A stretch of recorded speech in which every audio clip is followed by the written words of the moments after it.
예, 선생님 안녕하십니까?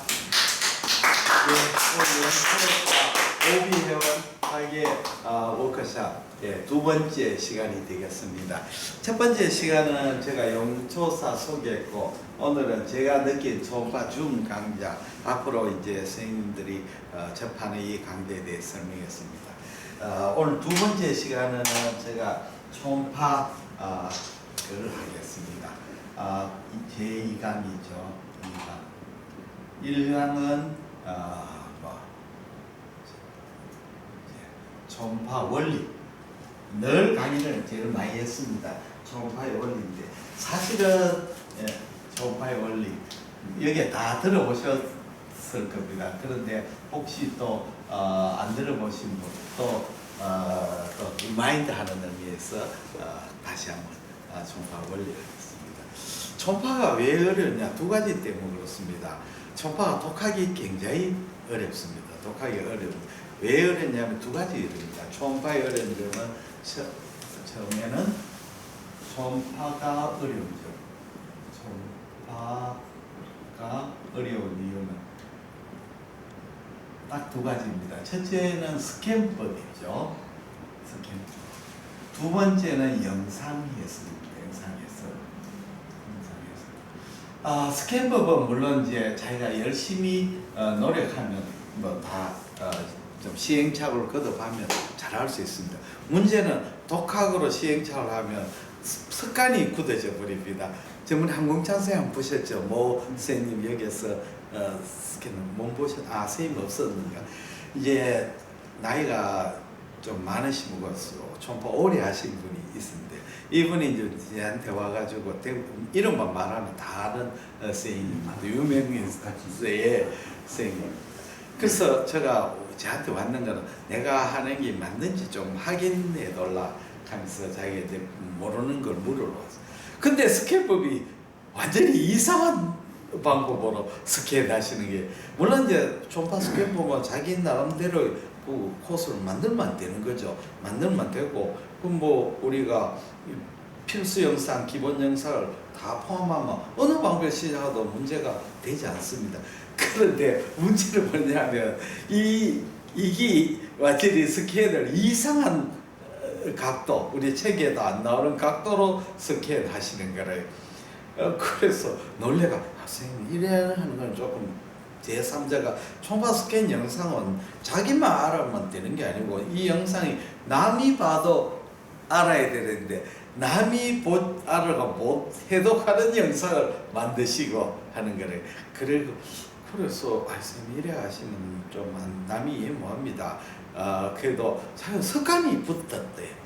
그 다음에 스프린이 이쪽으로 안 하고 오른쪽으로 하고 왼쪽에다 이 스프린 이쪽에 해야 됩니다 하는데 자기는 늘 이때까지 이쪽으로 해가지고 가시는 거예요.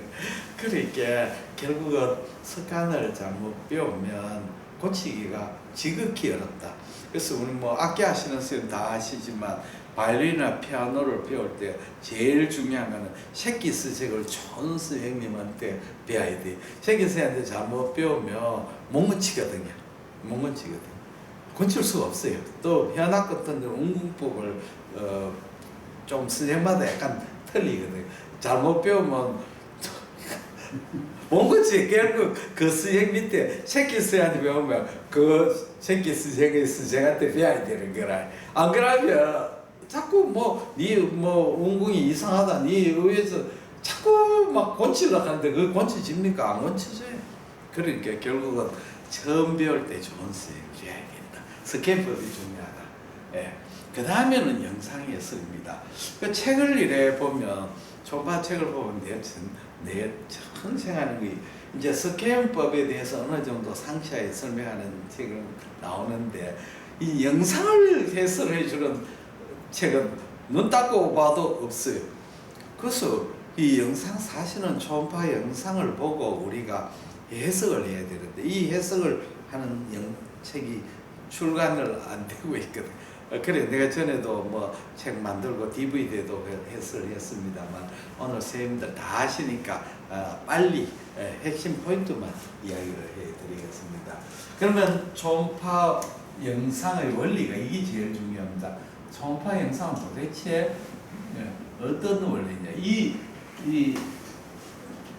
영상 원리, 요걸 한독 원리죠. 요걸 알아야 됩니다. 간단합니다. 원칙은 세 가지. 예수님의 십계명이 있죠. 십계명이 있고. 그런데 여기는 초음파에도 상계명이 있습니다. 이거는 정말 중요합니다. 초음파의 에코는 에코 휘도, 밝기죠. 휘도는 밝기입니다. 반사에 비례한다. 그게 초음파에서 고에코, 저에코, 아이소에코, 무에코 이랬는데 이거는 물질이 딱딱하고 소프트하고 이거하고 아무 관계 없습니다.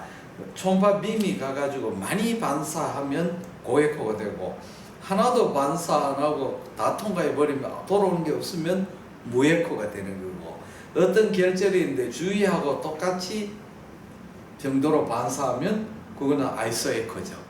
그러니까 초음파의 에코의 정도는 반사에 비례한다. 내가 그걸 몰라가 처음에 애먹었어요. 해망지엄마가 소프트한 건데 왜 고에코로 나옵니까?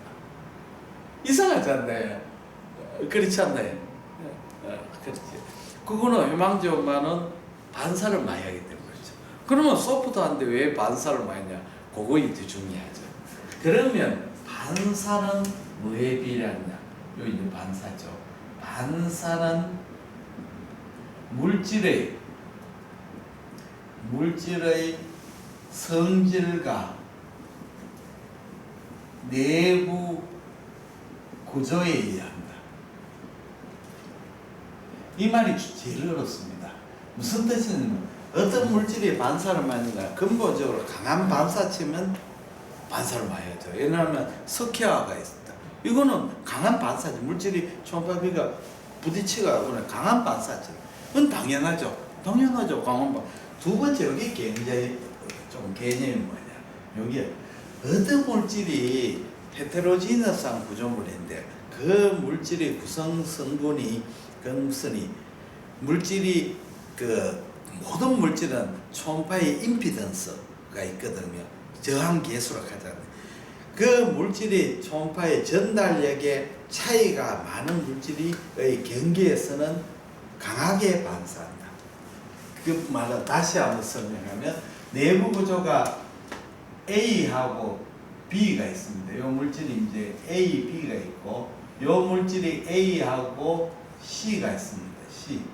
A, C가 있는데 A하고 B가 물질의 초음파 빔이 통과하는 정도가 비슷할 때는 그렇게 반사를 많이 안 합니다. A하고 C가 이 음양이 차이가 심하면 무슨 임피던스입니다. 차이가 심하면 요 경계면에서 강한 반사를 합니다. 요 경계면에서. 그렇게 예를 들자면 해망조음하고 왜 고에코냐? 해망조음은 여러 물질이 안에 바스큘러 레이크가 있고 이 바스큘러 레이크는 서로 연결이 되어 있죠. 여기 바스큘러 레이크고 그 다음에 바스큘러 레이크에 엔도세리움이 있고 그 다음에 여기에 커넥티브 티슈가 있죠. 그게 구조물은 간단한 거죠. 이 안에 혈관 내강이 있고 혈관 내에 엔도세리움이 있고 바깥에 소프트 티슈가 있는 거예요. 문제는 초음파 빔이 들어가가 바스큘러 레이크하고 엔도세리움하고는 음양 소프트 티슈하는 음양 임피던스 차이가 큰 거예요. 그래서 이 경계면에서 강하게 반사가 돌아오니까 고에코가 되죠. 자, 그러면 그 다음이 이제 중요합니다. 세 번째 원칙은 초음파 에코의 표시는 에코 나타나는 표시는 상대적이다. 이게 굉장히 상대평가죠. 또 의과대하고 똑같아요. 의과대하고는 나 도저히 이해 못하는 게 다른 대학은 법학과나 경제학과에 내가 뭐 거시경제학에서 낙제를 하면 다음 학기에 거시경제학 제가 접수 따보면 졸업하지 않네. 의과대학교 망할 것 병리학에서 내가 납제됐다고 2년 더 하라 하는 거예요. 하래 말이 안 돼. 나는 사망에 올라가 병리학만 쓰가겠습니다. 이거 안 되잖아. 이거 완전히 말도 안 되는 왜 보면 그런데 가만히 보면 우리나라는 그런 게 아니고 전 세계가 다 그 모양이니까 좀 이상해. 그 다음에 또 웃기는 말이 안 되는 게 상대평가를 한단 말이야. 내가 엄청 공부를 잘했다 뭐 열심히 내과학을 공부했으니까 성적이 아주 좋은데 말고 다른 친구들이 너무 잘해가 나는 하위권에 쳐져. 성적을 덕수를 낸단 말이야. 그리 부모님들이 이제 의과대학에 들어봐 쇼킹하니 애들 고등학교 때 공부 엄청 잘했는데 성적을 똑같이 야너 몇 등 했냐 120등 중에서 60등 넌 도대체 밥 먹고 뭐 하는 인간이야. 다른 사람 너무 열심히 하니까 이거 아무리 열심히 해도 상대적이야. 자 이것도 마찬가지죠. 해망점과 고에코인데 패티 리버나 리버 시로스 상대가 고에코 되고 이거는 아이소에코 되든지 저에코 되버린 거예요. 자기가 아무리 고에코도 상대에코. 자 그렇게 되면 상대적 표시. 선생님 이해가 되셨죠? 상대적으로 나온다는 그러면 해석을 할 때도 그렇죠. 자 우리가 해망점마다 해망점인데 이 바스큘러 레이크가 커지면 이 해망점 에코는 왜 되겠습니까? 커지겠습니까? 떨어지겠습니까? 안에 베슬이 베슬이 늘어나고 커지면 에코 올라갑니까? 내려갑니까? 그렇죠. 떨어지죠. 바스큘러 레이크가 늘어나면 이 바스큘러 혈액이니까 초음파 빔이 잘 통과돼 버리는 거죠.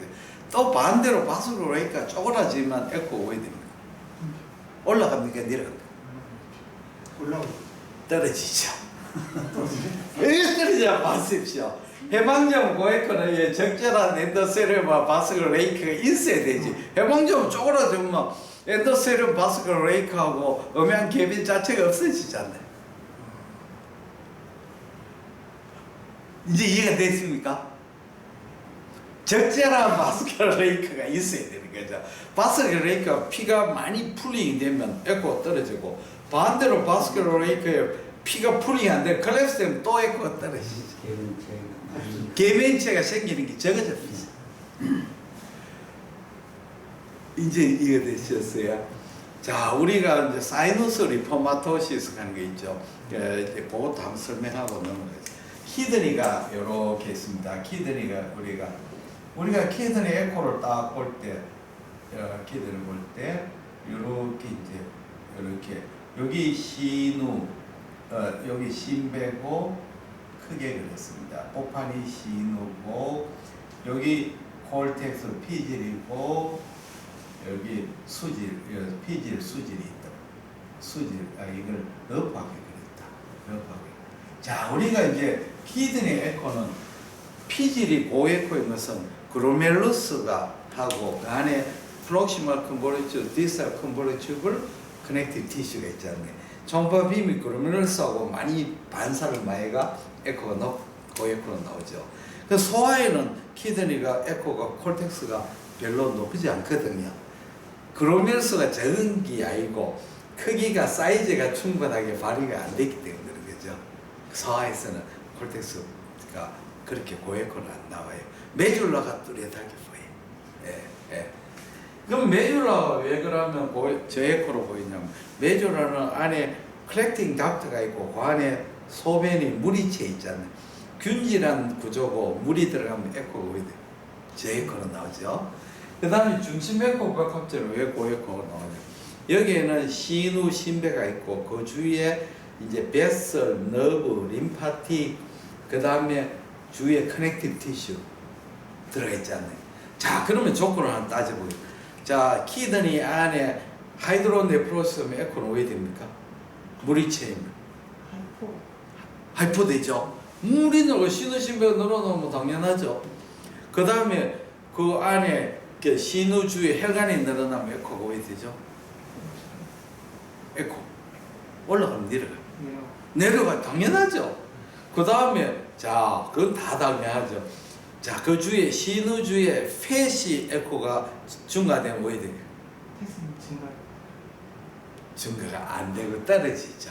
자, 이게 이제 왜 그러냐면 중심 에코 복합체가 고에코인 것은 안에 신우, 신배 있고 주위에 소프티슈 있고 그 다음에 베슬, 너브, 림파틱이 다양한 구조물이 섞여 있는 초음파빔이 이 다양한 구조물을 통과하면서 강한 반사체를 형성해가 고에코가 되는 거예요. 자, 지방은 고에코 맞죠?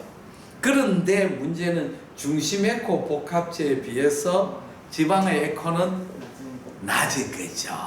그렇게 쉽게 늘 이야기하면 경상도 한 30명 되는 학교에 이제 돼서 공부 1등으로 영어를 잘하는 애가 있다면 얘가 이제 아버지가 청운의 뜻을 묻고 서울 어느 나라에서 제일 잘하는 학교가 돼요. 대원여고예요.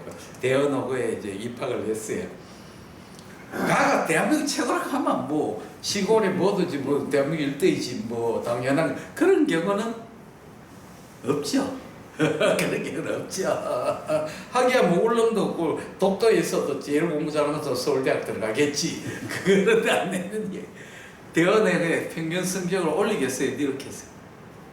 내려가죠. 당연하죠. 우리나라 400m 남자 리레이 계주에 1등이 있는데 미 올림픽 대표에다 가를 이어가지고 올림픽에 나가보면 미 대표 선수는 팀 예선 탈락입니다. 예선 탈락. 그냥 탈락이 아니고 예선에서 셰이 열심히 뛰는데 우리나라가 못 뛰잖나. 그럼 다축을 대뿌리가 꼴찌해버리는 게 예선 탈락이에요. 우리나라 양궁도 그렇지 않나요? 예? 양궁이. 우리나라에서 양궁에 올림픽 대표 못 내는데 다른 나라 가면 올림픽 대표 되지 않나? 한국에 중심에코 복합체에서도 시스터가 좀 자주 발생하나요? 많이 생기죠. 중심에코가 텍스에서 많이 생기지 않나요? 주로? 그 두 가지 있죠. 뭐 생기냐면 파라펠빅 시스터가 시스터가 보통 콜텍스 메주라는데 이게 이제 신우 주위에 시스터가 생길 수가 있어요. 신우 주위. 예, 그렇죠. 신우 있잖아요. 신우 주위 시스템은 초음파 영상에서 중심 에코 복합체 안에 시스템. 왜냐하면 사람 몸은 3디멘전, 영상은 2디멘전이에요. 그러니까 3디멘전인 입체적 물체가 2디멘전은 뭐 신우 중심 에코 복합체 마치 그 안에 있는 거죠. 사실은 바깥에 있는 거죠. 또 하나가 있어요. 페리펠빅 시스템가 이거 신우 주위에 림파틱 덕트가 딜라테이션 되는 거예요. 그러면 페리펠빅 시스템. 그럼 간별점은 이제 파라펠빅 시스템은 싱글이 많고 스무스 라운드, 스무스 오발하고 라운드하고. 근데 페리펠 림파틱 덕트가 늘어나고 왜 되겠습니까? 멀티플이고 바이라테럴 많이 생기고 시스터가 뾰족뾰족 라운드, 오발, 멀티플 생기죠. 이제 알겠죠? 그게 신호에 생기는 게 아니죠. 신호 주위에 생기는데 영상이 겹쳐져가.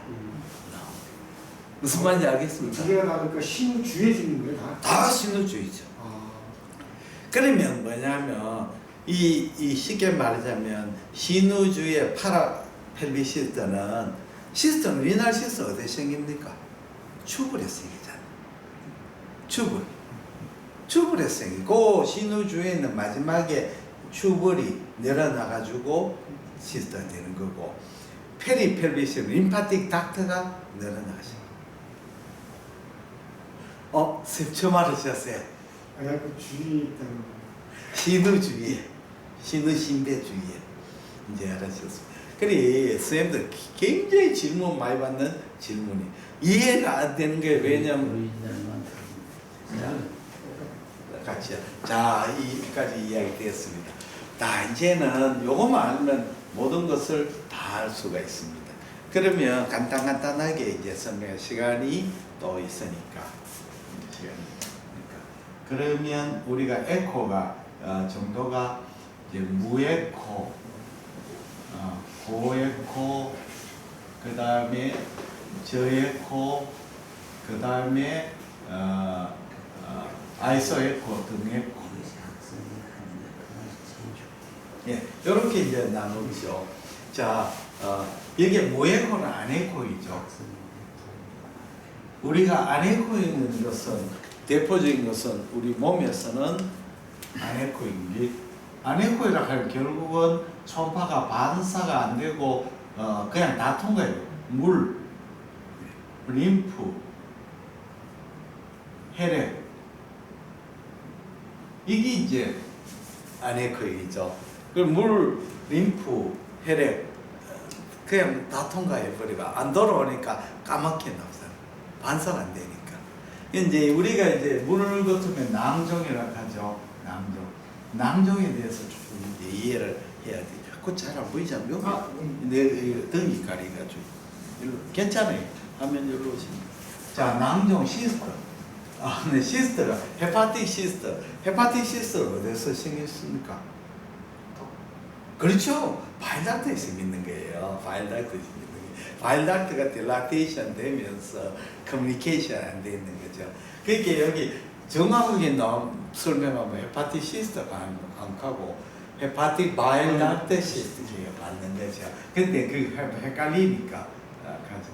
요렇게 앱세리움으로 여기 상피셰포. 그러면 우리가 낭종도 두 개가 있죠. 트루 시스터, 슈도 시스터. 그럼 트루하고 슈도의 차이점은 뭐죠? 그렇죠. 마기를 하면 안 되고 앱세리움으로 둘러싸인 시스터는 트루 시스터. 에피세리움이 아니고 커넥티브 티슈로 둘러싸인 거는 슈도 시스터. 그렇죠. 마기로 하면 우리 septum으로 생각하거든요. 상피시터. 자, 그러면 우리가 초음파에서 시스터는 어떻게 나오느냐? 무에코로 나오죠. 영상에서 내부가 무에코. 그렇죠? 물이. 그 다음에는 경계가 비교적 스무스하죠. 경계가 스무스하다, 일레기가 굉장히 중요하죠. 우리가 종계를 볼 때 자세히 봐야 되거든요.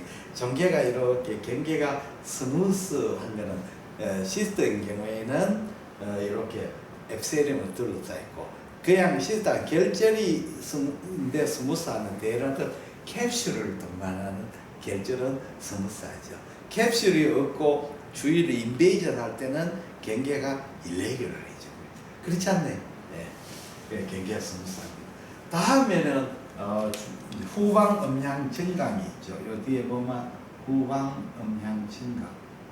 후방 음향 증강이라는 말은 이 이제 초음파 빔이 물을 통과하면서 흡수가 안 되고 에너지 손실 없이 그냥 통과하는 거죠. 주위는 초음파 빔이 통과하면서 산란, 흡수를 이렇게 내게는 그게 없이 있어요. 그러면 뒤에 음향 증강이 있는데 왜 그러냐 하면 초음파 기계의 세팅이 어떻게 했냐면 뒤로 갈수록 이걸 증폭을 시키는. 안 그러면 왜 되겠어? 앞에는 하얗게 보이고 뒤에는 전부 시커멓게 나오잖아요. 그렇지 않나요? 우리가 초음파 빔이 밑으로 가면 에너지 손실이 되고 돌아오는 게 적은데 똑같이 그냥 해보면 뒤에는 시커멓고 앞에는 밝으니까 기계에서 요걸 점수를 가산점을 줘가 앞에나 뒤에나 비슷하게 그게 이제 패트 리브 되면 밑에 안 보이니까 우리가 STC래가 뒤에 점수를 올려주잖아요. 그렇게 뒤쪽은 초음파 빔이 많이 통하니까 가산 점수를 받아가 고에코로 나오는 거죠. 무슨 말인지 알겠지? 우리 과대학에서 1등이 80점 따고 꼴찌 녀석이 40점을 따면 교수가 20점 플러스 100점, 60점. 저는 아주 해피하게 제시했는데 불행한 사태 생기게 90점, 20점 따면 10점 따고 100점, 30점. 반 이상 제시 돼. 이런 일이 왕왕생기죠. 제시 자꾸 치면 방학이 없으시잖아요. 그 기껏 방학 한 2주, 3주인데 제시 시험 치다 보면 끝나고 나면 내일 또 학기가 있대. 요새도 방학이 이렇게 없네. 요새도 마찬가지 방학 없는 것 같아요. 거의 뭐 2주, 3주밖에 못 쉬는 2주, 3주씩만 많이 쉬는 것 같아요. 2주 제시 치고 뭐 이러면 시간이. 그 다음에 중요한 거는 이게 제일 중요하죠. 처음 요하고의 이제 벨로시티가 틀리거든요. 물은 흡수는 많이 되지만 물에서 전달 속도는 느리. 그러면 전달 속도 빠르고 요건 느린 요 경계면에서는 임피던스 차이가 굉장히 강해져가 요렇게 고했고 여기 이제 결국 반사. 그렇게 따지면 해망저마다 요런 시스트가 멀티플하게 모여 있으니까 반사되는 게 모여가지고 고해코가 돼요. 아주 작은 시스트가 따다다다 모여 있으니까 반사면이 모이고 고해코 되는 거죠. 그래서 이렇게 경계가 고해코. 그 다음에는 굴절이 일으키죠. 자, 속도가 빠른 매질에서 경계면에서 속도가 느린 대로 할 때는 굴절을 안으로 굴절하는. 그렇게 빠른 속도에서 느린 속도를 할 때 경계면에서는 안으로 굴절하고 느린 속도에서 빠른 속도로 갈 때는 바깥으로 굴절. 그러니까 이런 굴절이 있어요. 그럼 여기 이제 헤파티시스트. 다음에는 우리가 대조적으로 HCC가 이렇게 HCC가 스몰 HCC는 첫째 저에코로 나옵니다. 요거는 무에코죠. 사실은 무에코 저에코는 뭐 그야말로 종이 한 장 차이죠. 뭐 야구에서 늘 이야기하지만 3할하고 2할 9푼구리는 페넌트 레이스에서 안타 4개, 5개 정도거든요. 안타 4개, 5개 더 치면 3할 때 그거 못 치면 2할 9푼구리가 되는데 3할은 3할 클럽에 들어간단 말이에요. 그 강타자에 들어가. 야구에서는 10승이죠. 선발 10승이죠. 10승 하면 선발 투수로 아주 A급 그렇게 되죠. 그렇게 야구는 3할 타자, 선발 10승. 마무리는 몇 승인지 모르겠습니다. 마무리도 중요하다. 마무리가 사실은 선발보다 여기 보면 더 중요하죠. 지는 게임은 버릴 수 있지만 팽팽한 게임은 이겨야 되거든. 자, HCC는 왜 그러면 모든 종양은 저에코로 나와요. HCC뿐 아니고 모든 캔서는 저에코로 나오거든. 왜 그러냐? 세포가 증식돼. 그 암이라 하는 뭐 다른 한마디로 말하자면 세포가 무한 증식 해버리는 거잖아요. 하이퍼플라시아는 어느 정도 증식하지만 증식하다가 스톱되는 거잖아요. 근데 HCC는 암이라는 놈은 무한 증식을 해버리는 거죠. 세포가 증식을 많이 해요. HCC인 경우는 주위의 조직에 비해서 세포의 밀도가 적어도 4배에서 6배. 밀도가 높은 세포가 꽉 동일한 세포가 꽉 밀집되면 초음파빔이 잘 통과하는 거예요. 그 물질이 헤테로지너서 뭐 헤파토사이트도 있고 바일닥트도 있고 사이노소이드도 있고 베슬도 있고 림파틱도 있고 뭐만 잡탕이 있으면 초음파빔이 가면서 반사를 하는데 헤파토사이트 온리 헤파토사이트 꽉 차면 동원 참치캔처럼 돼버리면 초음파빔이 무해고 무슨 말인지 알겠죠? 암세포가 거의 초음파에 저해코되는 것은 세포의 증식에 의합니다. 이해되셨죠? 자, HCC 때는 이게 경계가 스무스하지 못하죠. 주위에는 파이브로 티슈로 둘러싸여 있으니까 스무스할 수가 없죠. 물론 주위로 인베이전 안 하더라도 캡슐로 둘러싸여도 시스템만큼은 스무스할 수가 없는 거죠. 경계가 자세히 보면 일레귤러예요. 약간 일레귤러. 이제 하나고 뭐 치명하게 되면 스피큐레이터. 그 다음에 이 경계면 에코가 별로 없어요. 왜냐하면 본질적으로 요 놈이 본질은 똑같아요. 요 놈은 세포가 밀집이 적다고 요 놈은 밀집이 많다는 게 경계면 후방염 증가는 있겠습니까? 없게 있어요. 왜냐하면 요걸 통과하면서 감쇄가 적어지거든요. 맞지 않나요? 원래 헤파토사이트이기 때문에 감쇄가 적기 때문에 후방염 증가가 있습니다. 약한 후방염. 왜 그렇습니까? 감쇄가 적지 않나요? 정상 리버 조직보다. 그렇게 그래서 가장 우리가 시스타하고 HCC와 감별점은 경계가 스무스하냐, 경계면에 고했고 있는 여기 포인트. 이제 이해가 다 됐죠? 예. 그 다음에 넘어갑니다. 그 다음 시간이 또 걸리니까. 다음에는 고액고입니다. 여기 조금 어렵습니다. 자, 고액고 또는 강액고를 하는데, 강액고는 사실은 잘 안 쓰는데, 이거는 섀도우를 동반하는 고액고를 스트롱 에코를 하는. 이제 고액고 안에 포함되는 개념이죠.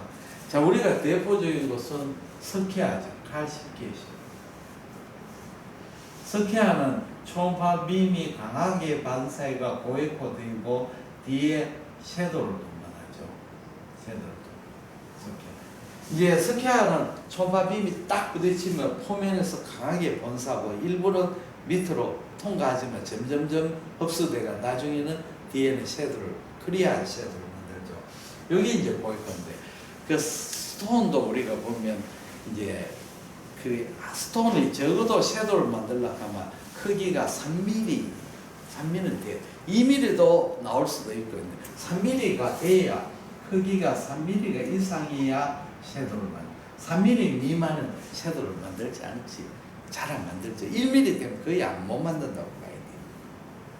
칼라 도프를 떼어보면 트윙클링 아티팩트 이렇게 혈관이 막 여기 혈류가 막 이 색깔이 막 빨갛고 파란 게 나오고 뒤에도 이렇게 혈류가 나오는 요걸 트윙클링 아티팩트라고 하는데 굉장히 중요한 소리죠.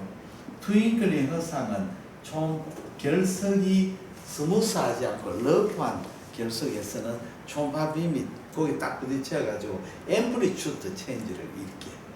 그래서 이 컬러가 막 섞이는 컬러가 나옵니다. 이게 이제 트윙클이 왜 중요하면 우리 키드니를 볼 때 안에 하얀 게 보이는데 섀도우도 안 보여. 요 놈이 석회한지 그냥 다른 건지 알 수가 없고 그럴 때 트윙클링 아티팩트 나오면 석회, 안 나오면 석회할 수도 있고 안 될 수도 있는 거죠. 그렇게 트윙클링 아티팩트의 전제 조건은 러프한 서피스예요. 자, 우리 몸에서 스톤 중에 GB 스톤은 트윙클링 아티팩트 나오겠어? 안 나오죠. GB에는 스톤이 생긴 스무스하지 않나요? 바이닥트 스톤 어디 되겠어? 좁은 데서 생기죠. 여기에서는 트윙클링 아티팩트 나옵니다. 무슨 말인지 알겠죠? 표면이 스무스하죠. 블레드 스톤은 유리놀 블레드 스톤도 스무스하거든요. 예, 그렇게 됩니다. 그 다음에는 이제 제일 중요한 에어입니다. 여기 조금 에어하고 팻이 제일 어려워. 공기. 자, 공기는 나는 처음에 초음파할 때 이해가 안 됐어요. 초음파는 우리 공기를 잘 못 통과한다. 아니 그렇다면 박쥐가 초음파를 쓰는데 이 공기 중에 박쥐가 초음파 쓰는데 그러면 박쥐는 그러면 도대체 어떻게 돼? 초음파의 주파수가 틀리는 거예요. 우리가 초음파를 하는 개념이 우리가 사람이 들을 수 있는 가청 주파수가 30에서 2만 헤르츠죠. 그렇죠? 2만. 요 이상 넘어가면 고주파인 거래요. 사람 들을 수 없어요. 들을 수. 근데 이제 음악 감상하는데 이런 말을 많이 하거든요. 옛날에 도저히 이해가 못 했는데 이제 LP판하고 CD판하고 차이점이 뭐냐 하면 그 오디오 매니아니까 CD는 들으면 음이 고음에서 가다가 갑자기 끊겨지는 느낌이 있는데 LP는 쭉 뻗어가는 느낌이다. 귀신 나밥 먹었으니까 싶은 생각이 드는 거래. 근데 실제로 그렇대요. 그 예민한 그 촉감을 가진 사람 오디오 매니아는 보면 조금 안 좋은 거래요. 돈이 많고 오디오 매니아면 참 행복해. 기가 밝고 돈이 많으면 그만큼 좋을 수가 없는데 돈이 없고 기가 밝으면 불행기. 반대로 도르부한테 기가 엉망인 사람하고 좋은 오디오 놓고 기도 안 밝고 돈도 없으면 막 괜찮아요. 적당하게 만족해. 그래 이제 우리가 이제 소리인데 박쥐하고 사람 돌고래하고 박쥐 돌고래 음료 우리 의료용 초음파 주파수 완전히 틀려요. 박쥐는 주파수가 굉장히 높아요. 근거리에 정말 벌레를 잡으려고 하면 해상도가 좋아야지. 그런데 1km 갈 필요가 전역 좀 가정 한 1m 정도만 가면 충분하죠. 돌고래는 엄청 멀리 가야 되는 거예요. 돌고래는 벌레가 들어갈 필요가 없지 않나요? 그렇게 박쥐는 주파수가 높고 돌고래는 낮아요. 근데 주파수가 낮은 초음파는 공기를 잘 통과해요. 주파수가 높아버리면 공기를 잘 통과하죠. 그럼 의료용에 쓰는 주파수는 얼마냐? 우리가 최하가 2.5고 1.5MHz, 최고 높이 20MHz. 메가가 얼마냐? 100만이 100만. 엄청 높은 거예요. 엄청 높고. 이런 정도의 높은 주파수는 공기를 통과할 수가 없어요. 없어가지고 우리가 초음파의 프로브를 사용할 때 젤을 딱 사용하는 것은 공기를 하고 젤을 통해 가지고 초음파 빔이 자, 그러면 이제 다시 본론 들어와서 공기가 작은 공기, 작은 에어일 때는 점상고획으로 가요. 점으로. 약간 더 많으면 선상고획. 점. 공기가 좀 한 방 아주 작은 점. 조금 더 많으면 선. 그렇게 되죠. 자, 공기가 공기방울이 있고 여기 액체가 보일 수가 있어요. 그러면 호흡처럼 되거든요. 그러면 초음파 빔이 여기 와서 리버브레이션 해가지고 링다운 하죠. 있다. 링다운 하죠. 그 대표적인 게 우리가 런에 우리가 보면 복부 초음파만 행경막 쪽에 런이 알베올라에 공기 있고 거기에 풀이 들고 있으면 링다운 공기 이놈이 공기구나 하는 걸 알 수가 있죠. 그 다음에는 공기가 어느 정도 많으면 어느 정도 좀 더 많고 그러면 뒤에 섀도우를 만드는데 이 섀도우는 더티 섀도우죠. 네, 더티 섀도우. 이제 공기가 공기 있고 그 사이 처음에 초음파 빔이 통과하는 거죠. 그래서 왜 시네마 천국에 보면 토토가 나오고 영사 기사가 이렇게 하면 필름이 막 전부 다 막 비오듯이 나오고 우리 할 때 그랬어요. 우리 할 때 내가 영화 가면 개봉관, 재개봉관 369장이 있었어요. 아시죠? 그 169장은 이제 바로 나 필름을 하고 269장은 이제 썼던 거 받아가고 369장 되면 동시상영회가 두 영화를 하고 그래 쌍각에 보이는데 왜 하느냐 그 필름 하도 자르고 필름으로 자르면 이사가지고 하는데 어떨 때는 전개가 모여 한창 이제 막 남자하고 둘이가 이제 막 침실에서 막 사랑을 이걸 하는데 갑자기 턱 다음 장면 해안가가 턱 나버려. 중요한 게 그만 날라가. 날라가는 중요한 것만 날라가. 이상해. 그 중요한 것만 날라가. 그래가 막 휘파람 불고 난리를 치는 거야 도대체. 그 다음에 또 재밌는 게 필름이 디지털처럼 복제가 안 되니까 필름 박스를 이제 영화관마다 개봉 시간을 틀리게 하는 거예요. 그렇게 A 극장은 가령 9시 하면 B 극장 9시 반, C 극장 10시. 그 필름 한 바퀴를 돌리고 그 다음 극장에 주고 그 다음 극장에 주고 또 오토바이 타고 이렇게 뱅뱅 순환해가지고 한 필름과 세 극장 돌리고. 근데 거기 타이밍이 딱 안 맞을 때가 있거든. 그러면 이제 영화가 다 끝나고 안 나오는 거였는데 뒤에 보면 다다다다 발 소리 나오면서 필름 배달거리지 오는 게 좀 늦었는 거지. 그래가 더디셔. 그 다음에는 아주 공기가 스토막이나 콜론에 가면 이런 고에코 또 이렇게 고에코 리버브레이션으로 엽니다. 이런 게 이제 에어입니다. 그 다음에는 팻입니다. 여기 정말 어렵습니다. 나도 이 처음에 이해를 못했어요. 자, 지방 우리 학교 배울 때 만날 이름이 배웠어요. 지방 이꼴 고에코. 근데 지방 이꼴 고에코 하기에 좀 패트리브는 고에코인데 서브큐탈 패스는 저에코로 나온 경우도 많잖아요. 도대체 왜 됐느냐? 자, 지방의 고에코는 지방간의 고에코는 왜 고에코냐? 지방간에 헤파토사이트가 있고 여기에 뉴클리어스 있고 여기 전부 다 펫이 이렇게 어큐뮬레이션 됐다. 펫이 펫이 요거는 이제 주로 트리그라이시라이드하고 포스포리피드 이런 게 있지만 그만 지방간에 생기는 메커니즘은 크게 두 가지예요. 하나는 헤파토사이트에서 펫이 공급이 많이 되는 거예요. 그러면 세포에서 어큐뮬레이션이 되는 거죠. 또 한 경우는 헤파토사이트가 데미지를 입는 거예요. 우리가 이제 사이클에서 세포의 생성에서 메타볼에서 펫이 생기거든요. 펫이 생기면 그 펫을 방출을 해야 되는데 펫이 리버가 이스케믹 체인지나 톡식 데미지를 입으면 이 자기의 사이토플라즘 펫을 바깥으로 배출을 못하고 어큐뮬레이션 되는 거예요. 무슨 뜻인지 알겠죠? 그렇죠? 그러면 대체로 우리가 패티 리버에서는 우리가 생기는 건 전부 다 이제 펫이 많이 들어간 그거는 펫이 드롭플렛이 크겠습니까? 작겠습니까? 크거든요. 마크로베시킬을 그래 우리가 이제 뭐 여자들 경우에 와의 그 톡세미아 패티 체인지라든지 또는 리버가 이스케믹 체인지가 안 좋을 때 펫이 생기는 마이크로베시큘러 펫입니다.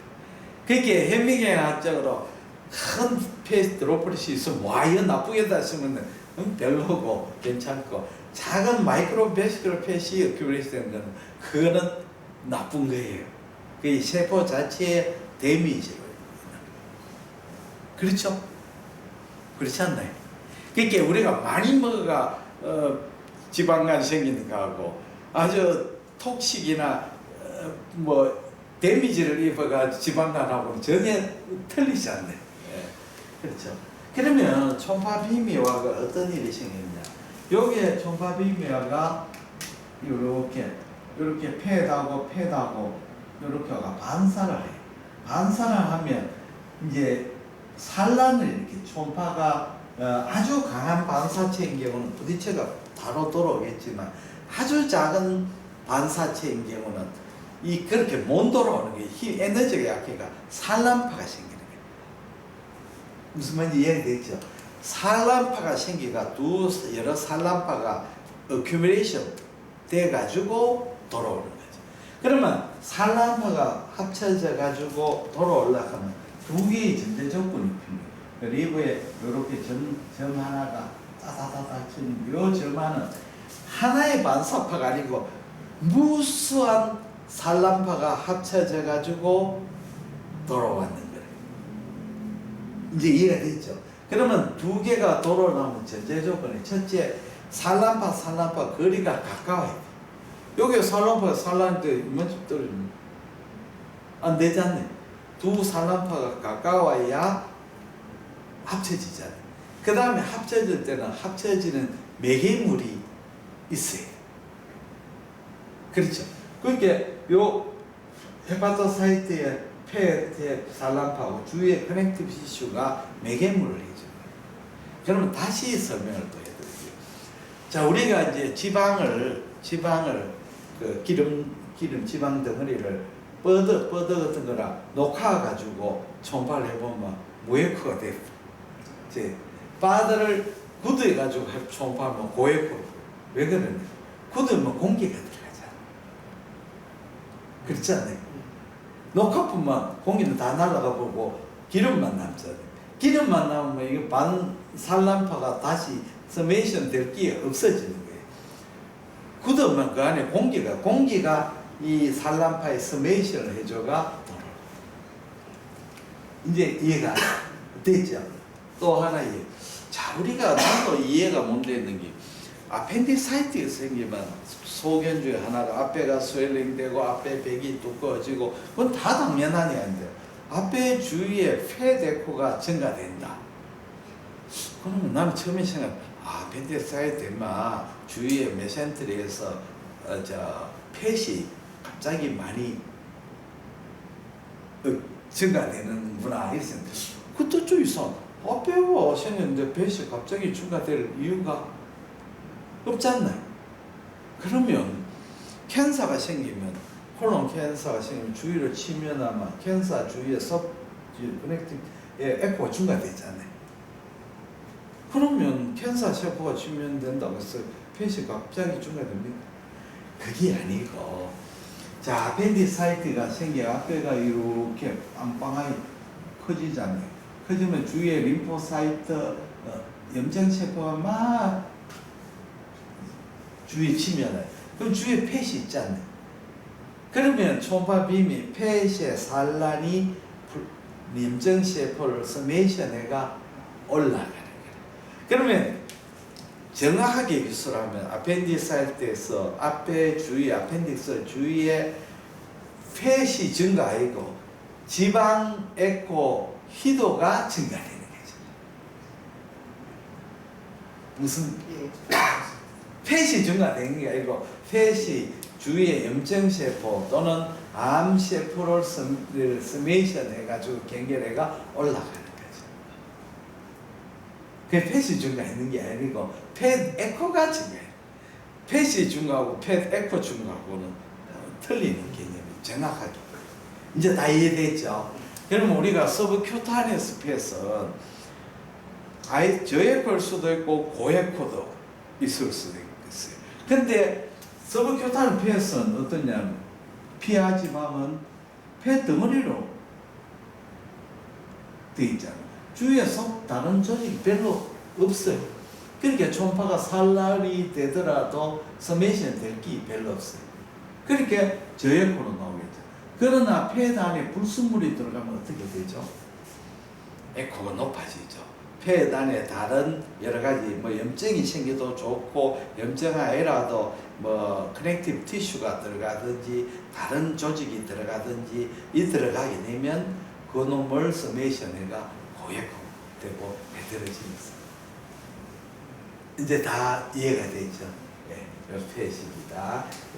그 다음에는 이제 다 해갑니다. 이제 시간이 그런데 다음에는 우리가 이제 고에코 나오는 게 파이브로 티슈. 파이브로 티슈가 고에코인데 이것도 상대적입니다. 자, 우리가 파이브로 티슈는 커넥티비티. 우리가 이제 초음파를 볼 때 세포가 많을 때는 에코가 떨어지고 파이브로 티슈가 많으면 에코가 올라간다고 이제 전부 다 일반적으로 이야기를 하죠. 그러나 그것도 반드시 그런 게 아니다는 거죠. 이제 대표적인 것은 우리가 이제 콜란지오시 그 바일닥트에서 캔서가 생기면 콜란지오에 페리페랄 콜란지오시 말초형 콜란지오시 이제 콜란지오시는 바일닥트에 생긴 튜머거든요. 바일닥트에서 튜머가 생겨서 이게 이제 주위 조직을 파머가 들어가죠. 파머가 들어가 가지고 딱딱한 종류가 생기는데 파이브로 티슈 대부분 콜란지오시에는 파이브로 티슈가 많고 세포 성분은 좀 적어요. 그게 일반. 그것도 아닌 것도 있어요. 세포 성분이 많은 콜란지오시에도 있고 세포 성분이 적은 콜란지오시에 있어요. 그럼 세포 성분이 많은 것은 일반적으로 이제 에코가 좀 떨어지고 세포 성분이 적고 파이브로 티슈 많으면 고에코로 나오게 되죠. 그렇죠. 그리고 이제 콜란지오시에도 보면 페리페랄에는 저에코고 센터 부분은 네크로시스라든지 코아귤레이션이라든지 파이브로 티슈가 굉장히 심하면 페리페랄은 좀 저에코, 센터 부분은 페리페랄은 저에코, 센터 부분은 고에코로 되는 경우도 많아요. 이 세포 성분이 많으면 대체로 저에코 되고 파이브로 티슈가 많으면 고에코 돼요. 그래서 이 콜란지오시에는 이제 1차적으로 고에코가 많아요. 그런데 문제는 이제 우리가 캡슐 같은 것도 대부분 고에코로 나잖아요. 파이브로 티슈가 돼요. 그런데 우리 판크레아스 캔서, 췌장암은 대부분 판크레아스 덕트에서 생기는 캔서, 췌간암이죠. 정확하게 말하면 판크레아스 캔서가 아니고 판크레아스 덕트 아데노 칼시노마가 맞는 말이죠. 그렇죠? 이해가 되죠? 그러면 판크레아스는 에시나이가 이렇게 있고 에시나에서 이렇게 에시나인데 판크레아 주스를 만드는 거죠. 판크레아 닥트가 이렇게 페리페리에서 점점 커져가 만나가 나중에 센트럴 중심 판크레아 닥트가 주체관이 되죠. 주체관. 주체가 메인 판크레. 그러면 판크레 캔서는 어디서 생기느냐? 페리페럴 판크레 닥터 있습니다. 여기 굵은 데 생기고 여기서 생기고 여기서 암이 생기가 주위를 파먹어 들어가죠. 그러면 판크레 닥터를 옵스트럭션 시키는 거는 판크레 닥터로 암이 이렇게 타고 들어가는 게 아니고 캔서 점점 그로잉 해가지고 메인 판크레 닥터를 완전히 감아 싸버리는 거죠. 무슨 말인지 알겠습니까? 그렇죠. 메인 판크레아트에 생기는 게 아니죠. 페리페럴 판크레아트. 그러면 판크레아 닥터 캔서는 세포 성분이 적고 파이브로 티슈가 많고 네크로시스가 좀 드물어요. 이제 암이 보면 일반적으로 바스큘라리티가 많은 암들은 커지면 네크로시스를 잘 일으켜요. 그렇죠. 그렇죠. 왜냐하면 암 속도, 팽창 속도 많으면 보급이 안 되니까 죽는 거죠. 그리고 이제 일반적으로 바스큘라리티 적은 암은 이제 팽창으로 발육하기 어려워. 그러면 어떻게 됩니까? 침륜해가 들어가야지. 그러니까 보급이 많으면 민간인의 약탈할 필요가 없죠. 보급 많으면 민간인한테 막 주는 거예요. 주면 군대를 외국은 좋아하지 않나요? 양식도 주고 시레이션 주고 먹을 거 주고 뭐 주면 엄청 좋아. 없으면 왜 돼? 민간인도 약탈을 해야 된다. 똑같죠. 그러니까 바스큘라리티 많은 암은 팽창성 발육하고 바스큘라 약한 놈은 침륜에 파묻어 들어가는 수밖에 없어요. 자, 그러면 판크레아 캔서는 보면 바스큘라리티 거리 안 많아요. 그러면 암이 어떻게 되느냐? 이래 보면 판크레아 닥터가 늘어나고 여기 끊기고 여기 에코인데 저에코로 나와요. 이상하다. 학교 다닐 때는 캔서가 파이브로 티슈 많은 거는 고에코는 이놈이 왜 저에코냐? 자, 문제는 아까 세 번째 원리 상대적이다.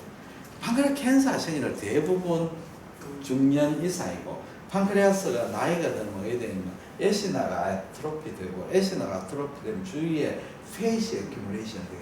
우리가 땜질할 때 가장 좋은 건 폐술 땜질하는 게 제일 좋아요. 우리 몸에서 조직이 물렁물렁해야만 뭐를 갖다 때려야만 채우느냐면 폐를 집어야만 제일 좋거든요. 그래서 우리 초음파에 보면 많이 느끼는데 판크레아스 노인들은 판크레아스 크기도 괜찮아요. 고에코로 나오는데 CT를 찍으면 반도 쪼그라들어 있어요. 그러니까 그 쪼그라든 옆에 안에 전부 다 폐스로 꽉꽉 포장을 해요. 그러니까 상품이 요만한데 전부 다 그거다가 뭐 온천 스티로폼하고 뭐 완충제 때리 열린 거랑 똑같은. 그럼 주위가 고에코만 이겁니다. 파이브로 티슈하고 주위에 패드 그러면서 상대 평가가 돼가 요 놈이 그렇게 가끔 판크레아 캔서가 젊은 사람한테 생길 수가 있어요. 젊은 생기고 판크레아 캔서도 특이한 판크레아에서는 세포가 많은 그런 캔서는 고에코로 나올 수도 있어요. 젊은 사람들은 에코가 판크레아 저에코잖아요. 그런 고에코로 나올 수가 있어요. 판크레아 캔서도 대부분 중5년에 생기니까 이제 다 이해가 됐죠. 나이 든 사람들은 그러니까 팩트 때문에 고에코로 보인다는. 그렇죠. 판크레아스 고에코고 캔서는 저에코. 대비가 더 잘 되는 거죠. 젊은 사람이 그는 더 멀고 젊은 판크레아 캔서 없죠. 더 저에코가 되고 최장을 보면 나이 든 사람들이 지금 하이퍼에코로 많이 보인다는 얘기죠. 젊은 사람에 비해서. 그렇죠. 젊은 사람도 판크레아 캔서 없죠. 아니, 캔서 말고 일반적으로 그렇죠. 일반적으로 초음파로 있죠. 그렇죠. 그렇게 하셔야 돼요. 그렇게 젊은 사람은 판크레아스 저에코로 보이죠. 나이들만 그렇죠. 그 나이들만 이제 폐시 어큐뮬레이션 되고 폐시 어큐뮬레이션 메커니즘은 두 가지죠. 에시나 아트로피 되고 당뇨병이라든지 다른 메타볼릭 디지즈 되면 폐시 어큐뮬레이션 되잖아요. 그 두 가지죠. 에시나 아트로피 또 하나는 메타볼릭 신드롬으로서 고에코로 보이죠. 네. 자, 그럼 됐습니다. 그 다음에는 이제 뭐 다 했습니다. 콜로이드인데 근데 판크레아스 실질이 이렇게 저 같은 경우는 제가 저를 보면은 네. 이렇게 헤테로하게 이렇게 보이더라고요. 그거는 왜 그러냐면 이제 판크레아스 애시나이가 디스트랙션 되잖아요. 네. 아주 위축이 또 되잖아요. 그러면 에코가 저에코로 되죠.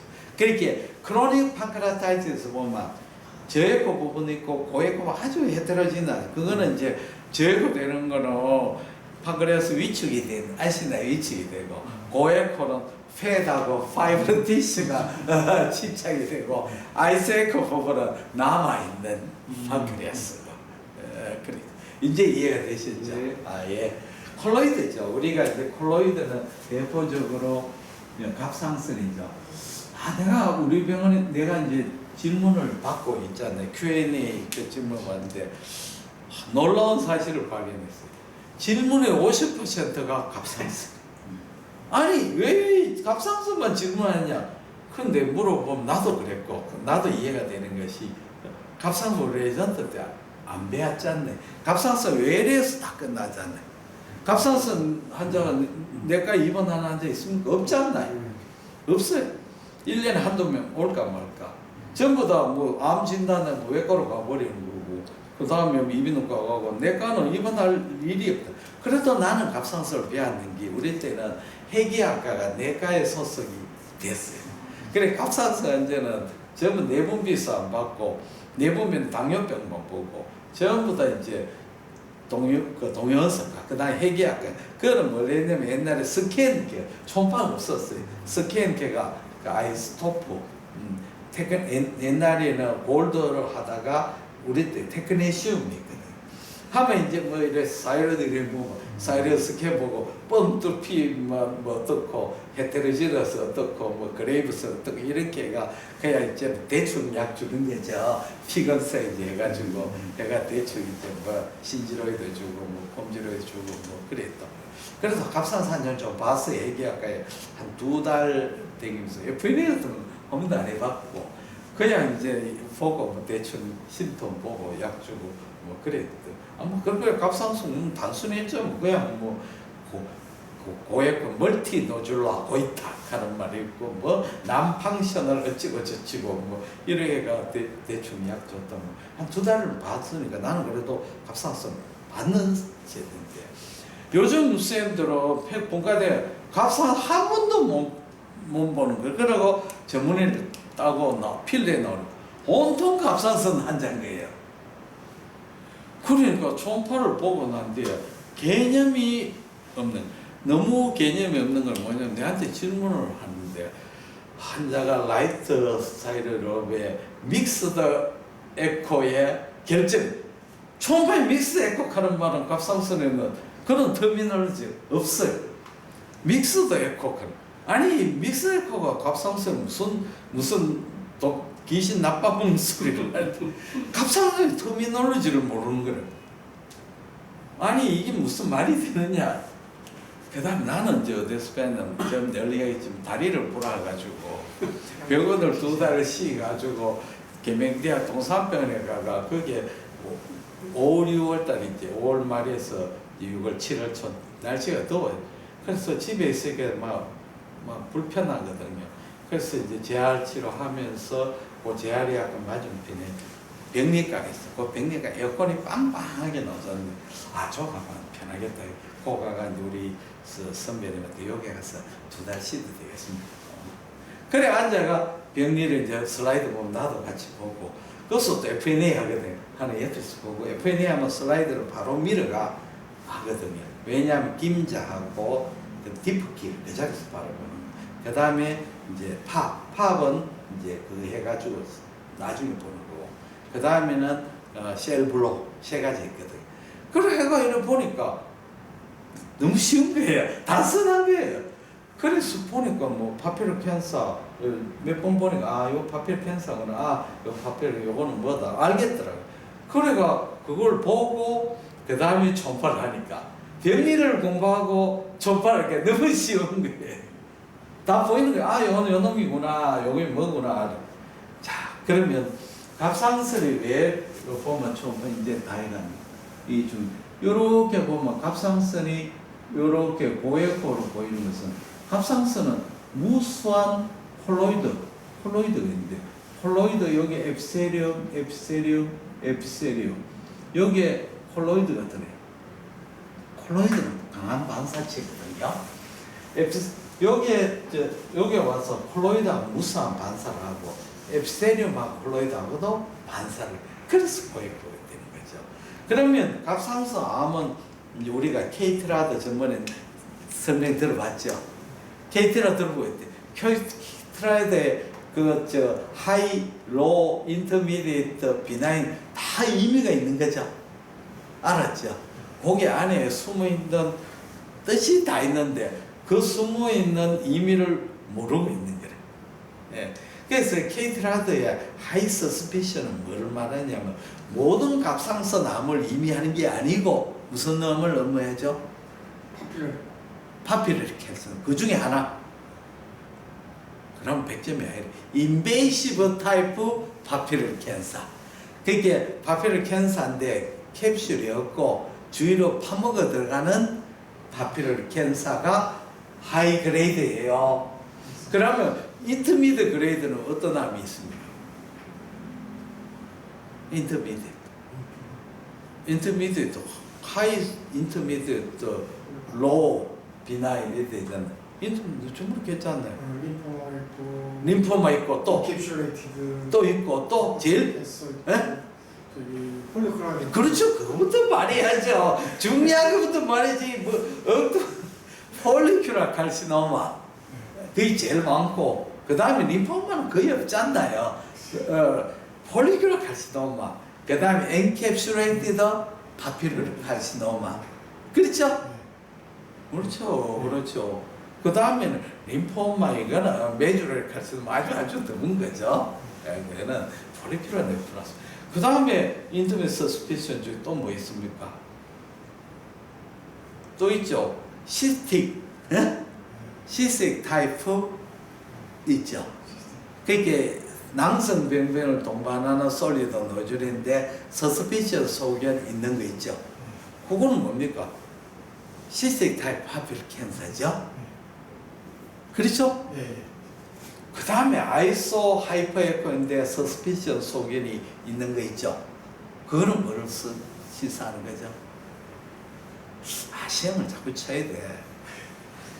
파피러 캔서 중에서 디제네이션을 일으키거나, 그렇죠? 그런 놈은 제에코가 아니고 아이소 에코나 거의 안 되겠다. 시험을 더 쳐야 돼. 그저 학생은 공부하고 시험을 쳐야지. 시험 안 치면 다 까먹어. 자, 그렇습니다. 자, 이렇게 돼. 그러면 파피러 캔서의 터미놀로지를 설명. 자, 우리 절대로 믹스드 에코 이런 말씀은 아예 채점에 떨어져 나가요. 그러면 파피러 우리가 갑상선 결절을 디스크라이브 할 때 뭐를 해야 됩니까? 위치 어디에 있다? 크기 몇 cm다. 그 다음에 중요한 게 내용 성상이죠. 성상을 할 때는 자기 멋대로 성상을 기록하는 게 아니고 규칙이 있어야 해야 되는 거죠.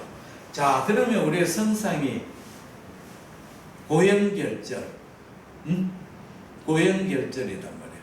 고형결절을 어떻게 하냐면 프리도미넌트리 솔리드. 프리도미넌트 솔리드라고 하는 것은 50% 이상 되는 걸 남성변변하고 고형결절이 중에서 고형 부분이 50%만 프리도미넌트 솔리드. 반대로 남성결절에서 남성 부분이 50% 이상이면 프리도미넌트 시스틱. 그 다음에 아이소 하이퍼 저에코는 뭐를 따지느냐 하면 고형 부분 이야기입니다. 이게 남성 변성이고 여기 솔리드 부분이 여기 남성이고 여기 고형이 있다면 고형 부분이 있다면 고형 부분이 고에코면 고에코, 고형 부분이 저에코면 저에코, 고형 부분이 아이소에코면 아이소에코예요. 무슨 뜻이냐면 자 어떤 결절이 이랬는데 시스틱 포션이 많단 말이에요. 많고 고형 시스템 부분 이 낭성 부분이 이렇게 많다면 많으면 고형 부분이 이 점에 밖에 없잖아요. 이게 뭐 이렇게 많다. 고형 부분이 점에 있다. 그러면 전체적으로 멀리서 보면 어떻게 보여요? 저 에코로 보일 수가 있지 않나요? 당연하지 않나요? 그렇지만 우리가 기술할 때는 어떻게 해요? 고형 부분의 에코를 따지는. 그 헤테로지너스 에코카를 말씀은 안 된다는 거죠. 그렇죠? 이해가 안 돼. 그러면 내가 어떤 결절이 보이는데, 자, 갑상선 우엽의 내측에 크기가 1.0cm에 믹스 에코하면 안 되고, 낭성 부분이 주가 되는 아이소 에코.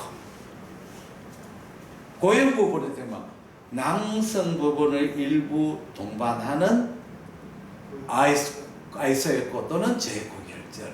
그게 터미놀로지가 이제 좀 더 상세하면 변연부 낭성 부분을 동반하는 저에코 또는 중심부 낭성 변성을 동반하는 뭐 아이소 에코. 그렇죠? 예, 그렇게 터미널을 써야 되는 거죠. 그러니까 그렇게 터미널 맞는 거죠. 믹스드 에코 헤테로지너 하는 말은 아예 용어 자체가 없는 용어예요. 그 다음에 이제 completely 시스터 하는 말이, complete 시스터가 거의 다 솔리드 부분이 없는 부분이 complete 시스터 또는 뭐 퓨어 시스터, 트루 시스터는 말은 안 써요. 왜 트루 시스터 말하냐면 갑상선의 결절은 본질적으로 전부 다 앱셀이 없어요. 솔리드 노즐이 시스틱 디제네이션을 일으키는 거예요. 무슨 뜻인지 이해가 되죠? 그렇게 결절이 녹아가지고 시스트 되는 거지, 앱셀이 둘러싼 시스트는 없어요. 딱 하나 있어요. 뭐라 했냐면 브라키알 클랩터 시스트. 네, 브라키알 클랩 시스트가 뭐냐면 여기 셰열, 여기 우리 사람은 물고기에서 생겼잖아요. 물고기가 육상으로 올라가 우리 조상이 이제 아가미가 이게 태아되고 남아 있는 게 브라키알 클랩터 시스트. 그럴 때 조만할 때 보면 또 물고기가 똑같아요. 거기 이제 사람으로 다는 거죠. 그 남아 있는 태아되어 있는 게 이제 브라키알 클랩 시스트. 거기 여기 목에 있어야 되는데 이 어떻게 하다 보면 갑상선에 들어오는 게 있어요. 그게 들어왔는 브라키알 클랩 시스트 외에는 솔 시스트가 앱셀 시스트, 트루 시스트 없다는 거죠. 그렇게 갑상선의 낭성비염을 볼 때는 반드시 주위에 솔리드 포션이 있는지를 봐야 되는 거죠. 그 다음에는 우리가 이제 제일 많이 스폰지 폼 노즐이라고 쓰는데, 스폰지 모드 아무나 쓰면 안 돼. 스폰지 모드를 하면 첫째는 조건이 시스틱 포션이 50% 이상을 차지하고 그 시스틱 디퓨저가 있어. 그러니까 이렇게 있어요. 이게 스폰지 폼 노즐. 이거는 스폰지 폼 노즐 아니에요. 시스트가 여기 큰 거 있고, 그건 아니에요. 이거는 낭성 변성을 동반하는 고형 결절이죠. 이게 스폰지고, 스폰지는 어디에 들어가면 비나인에 들어가거든요. 비나인에 들어가요. 근데 옛날에는 우리 배울 때는 스폰지 폼 무조건 비나인 하는데 20 이상 되면 이것도 FN에 왜 그러냐면 드물지만 갑상선 암 중에서 시스틱 디제네레이션에가 마치 스폰지 폼 노즐처럼 보이는 놈도 있거든요. 그러니까 이제 20cm 이상 되면 해도 좋다. 꼭 하라는 뜻이 아니에요. 꼭 하는, 그렇죠. 이제 이해가 됐죠. 그렇게 결절을 디스크라벨 할 때는 이런 식으로 해야 된다. 헤테로지너스, 믹스 이런 말 하면 예서대 아예 탈락. 이거는 뭐 채점 나라 그냥 버리는 거예요. 이거는 아예 터미널로지 기초도 안 된 사람. 이건 아예 뭐 사람이 보는 걸 아이소로 볼 수 있고, 그거는 사람이 주관이 많이 좌우되는 거죠. 그거는 뭐 나도 틀릴 수 있고, 내가 어제 봤다가 오늘 보면 또 틀릴 수 있다. 그러나 터미놀로지를 엉망으로 쓰면 이거는 처음부터 채점 대상이 안 된다는 거예요. 이제 이해가 되셨죠? 이제 강의를 이제 끝낼 시간이 다 됐는데 조금만 10분만 더 하고 다음에 이제 고액을 쭉 했습니다. 그 다음에는 저액. 저액코는 우리가 아까 말씀드렸죠. 고액코 1, 2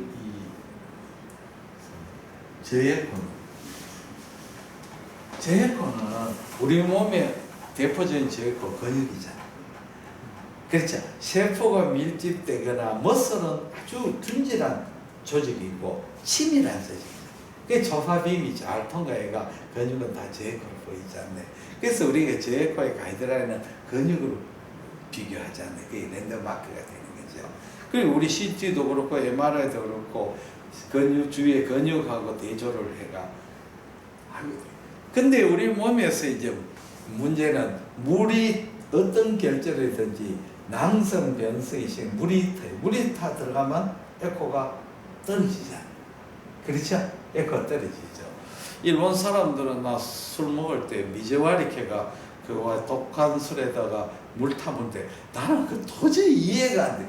그 타면 물 타보면 도수가 낮아지는 건 좋지만 향도 내가 뭐 물에 물 탔는지 그러니까 좀에 묻든지 하지. 그것도 위스키, 소주 좀 물 타가 먹는데 난 도저히 그 일본 사람 물 그 타 먹는 거 이해가 안 돼. 물 타가 먹을 바에는 좀에 먹지. 그럼 그걸 먹고 난 뒤에 물을 먹든지. 그게 다. 그럼 소주 마시고 물을 마시든지. 물에 타가 이거 마시면 도저히 한국 사람 술 먹는 거 또 이제 저렇게 어떻게 서로 보고 이상. 자, 인플레메이션이 되면 제거되죠. 그래서 우리가 초음파하고 CT하고 장단점이 있는데 초음파의 장점의 가장 큰 장점은 뭐냐면 물을 찾아내는 데는 귀신이다. 물을 찾아내. 물을 잘 찾아내. 가령 어떤 조직이 있는데 조직이 인플레메이션 되면 제일 처음에는 뭐가 생기냐면 염증세포가 들어가죠. 그러면 좀 에코가 높아지겠죠. 그 다음에 염증세포가 들어가면 그 다음에 따라오는 게 베슬이 딜라테이션 내가 베슬의 플루이드가 고이. 그럼 에코 왜 돼? 떨어지죠. 그러니까 우리가 이제 어떤 AGML 같은 어큐트 게스트릭 무코사 리전을 보면 서브 무코사 두꺼워지고 에코 왜 돼? 저어지죠. 왜 저어지면 거기에 플루이드가 고이죠. 그러면 플루이드 보면 일본 미저와리 때문에 조직에 물이 들어가면 에코. 요걸 찾아야 되는데 CT보다 초음파가 월등 무시한 거죠. 그리고 CT가 장점이 보다 초음파가 장점이 있고 또 CT의 장점도 CT가 월등 많죠. 초음파는 그렇게 이 저에코 되는 거는 인플레메이션에 대가 플루이드가 보이는 거죠.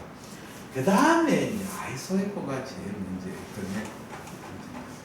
등에코는 결국은 우리가 제일 이제 초음파에서 제일 문제가 진단의 문제는 내가 찾는 병변이 주의하고 대조도가 없으면 병변으로 인식 자체가 안 되는 거죠. 그렇게 우리 초음파는 에코의 그 차이에서 나타나고 CT는 엑스레이 흡수의 차이, CT는 엑스레이 흡수의 차이잖아요. 그 전혀 틀리는 개념이죠. 그래서 우리가 해망점화 같은 데도 대표적인데 해망점화를 또 이제 발견하면 처음에 CT를 찍어야 돼요. 찍었는데 내가 S5의 해망점화 하나밖에 못 봤는데 CT에서는 S3도 있고 S7도 있고 어쩌고 저쩌고 그리고 그 놈을 다 엑스레이 CT 요래도 보고 저래도 보고 하고 고제를 아무리 죽으라고 초음파에다 안 왜냐 그 해망점화가 반사가 주의하고 비슷해 버리면 만 나오는 거죠. 인식이 안 되는 건데 그러다가 나중에 다시 보면 보이고 또 환자들 중에서 해망점화가 진단되고 팔로버라고 하는데 내가 보기엔 아무도 안 보여. 그러면 진짜 그 선생님 CT를 가서 초음파 사진을 거오면 해망주 있으면 아 맞네 하는데 진짜 그 사람 해망주 반응이 아닌지 잘못 받는 건지 모르잖아요. 그래서 결국은 아이소이코 결절에는 우리가 찾는 방법 첫째는 아이소이코 결절 주위에 헬로가 있느냐 그 다음에 아이소이코 내부에 시스템 디저네이션이 있느냐 또 아이소이코가 바깥으로 결절이 돌출하느냐 또는 주위에 베슬이나 혈관이나 이런 스트럭처를 디스플레이스먼트 하는 이런 걸 보면서 우리가 이제 아이소이코 결절을 인식하는 거죠. 그게 이제 초음파의 가장 문제는 아이소이코 결절이다. 이제 이야기가 됐죠. 이제 오늘 마지막 강의를 마감하고 하겠습니다. 오늘은 이제 이거 갑상선의 초음파에 대해서 설명을 했습니다. 내일은 갑상선을 한번 하겠습니다. 갑상선, 잠깐만 아직 갑상선인데 케이트라드를 한번 다시 한번 해보겠습니다. 선생님들이 정말 중요한데 케이트라드가 정말 잘 만든 가이드라인, ATA보다 훨씬 잘 만드는 가이드라인입니다. 그렇게 하고 오늘 첫 번째 심포지엄 마치겠습니다. 감사합니다. 지금부터는 우리 자유 토론.